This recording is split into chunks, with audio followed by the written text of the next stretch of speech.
Hey everyone, it's Anthony, one half of Mayhem in the Desert, where we bring you all kinds of stories about Las Vegas true crime. And today I want to tell you all the story about an unsolved 1998 murder that occurred on the southeast side of Las Vegas. So let's go ahead and get right to it.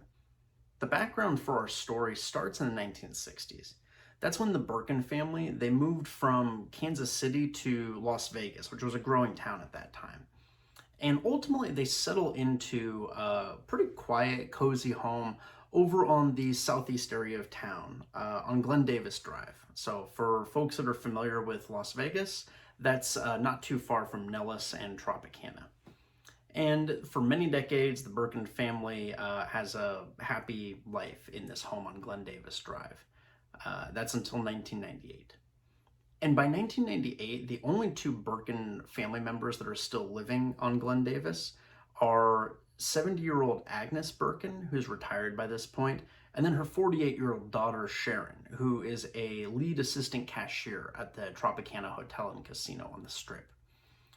And so over Labor Day weekend, and this is either late on the night of September 5th or early morning hours on September 6th, a fire breaks out at the home. Firefighters are called. They arrive pretty quickly and extinguish the blaze, but that's when they make a gruesome discovery. Inside the home, Sharyn and Agnes are found dead in two separate bedrooms. And even to the responding firefighters, it's clear that the smoke and the flames, that wasn't the cause of death. Homicide detectives determined that both Sharyn and Agnes were stabbed multiple times as they slept.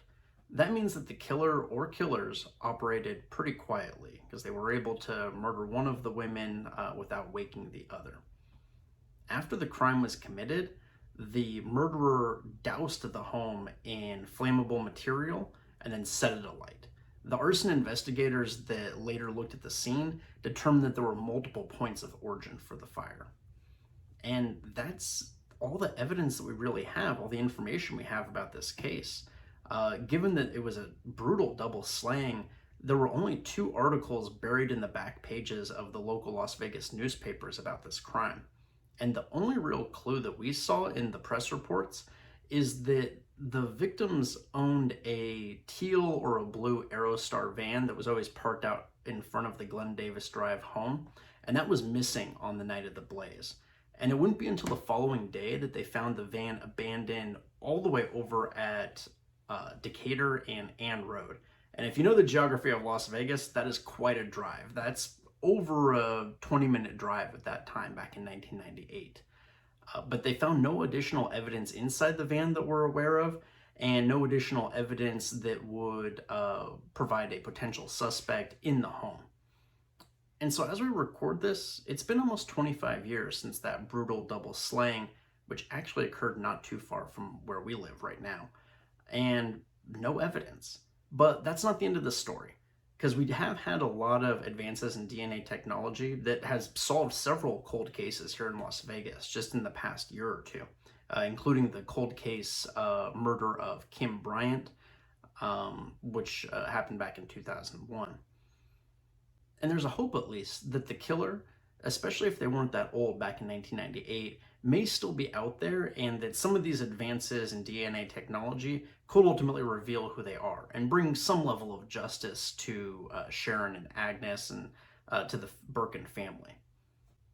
If you want to find out more about the Burkin murders, please go to mayheminthedesert.com. We have a longer article there. You can also check out our social media sites, and feel free to leave a comment here. We're going to go ahead and try to do a video in the future where we respond to comments and questions about different Las Vegas true crimes. So thanks for joining us today, and remember, always be careful, because it's a big desert out there.